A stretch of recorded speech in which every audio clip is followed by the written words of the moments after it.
He was always the kind of person who did not say very much. He was quiet in a way that felt like a soft and warm blanket wrapped around me on a cold night, until the day that silence started to feel like a cold and hard wall.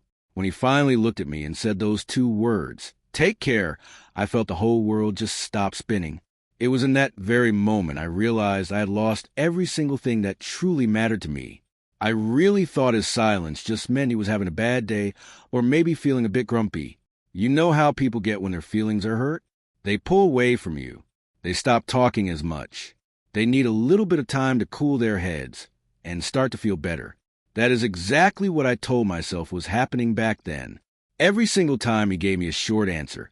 Every time he looked past my shoulder instead of looking into my eyes. And every time his hug felt more like a polite habit than a warm embrace, I just assumed we were going through a little rough patch. I did not realize that he was already in the middle of saying goodbye to me. He was using a language of silence that I simply refused to hear or understand at the time. Before I share the details of the day he walked out of my life, I want to say this to you. If you are the kind of person who believes that a long-term relationship usually ends with a quiet whisper rather than a loud scream, then you are not alone in that. Now, let me tell you how I had to learn that lesson the very hard way. His name was Aaron. We had been a couple for 4 whole years. That is a very long time to spend with someone. It was long enough for us to know exactly how the other person liked their coffee in the morning. It was long enough that we shared all our secret passwords for things. It was long enough that I finally stopped feeling worried that he would ever leave me. That sense of safety was actually my very first mistake. The distance between us did not start with a giant explosion or a mean fight. It started with tiny, little things that I barely even noticed while they were happening. I started canceling our dinner plans because I had too much work to do. I stayed out late having fun with my friends without calling checking on him or telling him where I was. When he tried to talk to me about how he was feeling lonely or disconnected, I just brushed it off like it was nothing. I would tell him that he was just overthinking things. I would say that we were doing just fine. But that word fine slowly started to turn into 2 people living side by side like strangers in the same house instead of living together as a team. Aaron used to be the kind of person who told me every little thing. He told me his random thoughts, his silly jokes, and even the weird dreams he had in the middle of the night. Then, one day, all of that just stopped. I would ask him what he was thinking about, and he would just say nothing with a tiny smile that never quite reached his eyes. I kept telling myself he was just tired from work. One night, he sat me down and said very quietly, "I feel like I am losing you." I just laughed a little bit and said, "You are not losing me. Silly, I am standing right here." He gave a small nod, but the look on his face told me he did not believe me at all. Instead of moving closer to him, I actually moved further away. I thought that giving him some space was the right thing to do.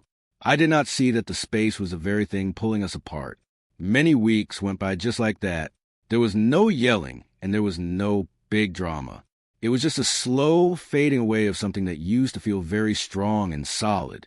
Then came the specific day that everything finally ended. It was just a normal Tuesday. I came home from my job feeling very tired, and my mind was on other things. Aaron was sitting there on the couch with his phone in his hand, but I could tell he was not really looking at the screen. "Hey," I said as I threw my bag on the floor. "Hey," he said back. His voice was very calm. In fact, it was way too calm. I started talking about my day. I told him about a boring meeting, a co-worker who was being annoying, and how bad the traffic was on the way home. He just sat there listening and nodding, the same way a person listens to a story they have heard 100 times before. Finally, I asked him, "Why have you been so quiet lately?" He gave me a very soft smile and said he was just thinking. I asked what about, and he said he was thinking about a lot of things. I sat down right next to him on the couch. I asked if he was still mad about the fight we had last week and told him I was sorry again. "I know," he replied very gently. That kindness should have made me feel scared, but instead, I felt relaxed. I thought to myself that he was just a little bit hurt, and he would eventually get over it. I went into the kitchen to make some tea for us. When I walked back into the room, he was standing by the front door, putting on his coat. I asked him where he was going since it was getting so late. He looked at me with an expression that was so calm it felt like I didn't even know him. "I think I'm going to leave now," he said. I was confused and asked why he was going out. He just nodded and said, "Yeah." My heart started to beat very fast. I asked him what was really going on. He stepped a little closer, but did not touch me. He just looked at me like he was trying to remember my face forever. "I don't think I can do this anymore," he said in a very soft voice. My stomach felt like it dropped through the floor. I asked what he meant by this. He just said, "Us." My voice started to shake as I told him he was just upset and that we could fix it. He gave me that same sad smile he had been wearing for a long time. He said the most painful thing I have ever heard. He said, "That is the thing. I am not upset anymore." I was so confused. I asked him what that meant. He whispered that it meant he had already gone through all the hurting. He said he did all his crying and hurting quietly by himself. Tears started falling down my face. I asked him why he never said anything to me. He told me very gently that he did try to say something, but I just thought he was being too dramatic. I suddenly remembered the night he told me he was losing me. I remembered all the times he tried to start conversation and how I just ignored him. I told him I thought he just needed some time alone. He nodded and said he did need time. He said he needed time to realize that he deserved to feel like he was someone's first choice, not just someone they tolerated. That word tolerated felt like a punch. I cried and told him I never just tolerated him. He looked at me with so much kindness, it made the pain even worse. He told me there's a big difference between loving someone and actually choosing them every day. The room went very quiet. I asked if this was really the end of our 4 years. He took a deep breath and said he didn't just leave today.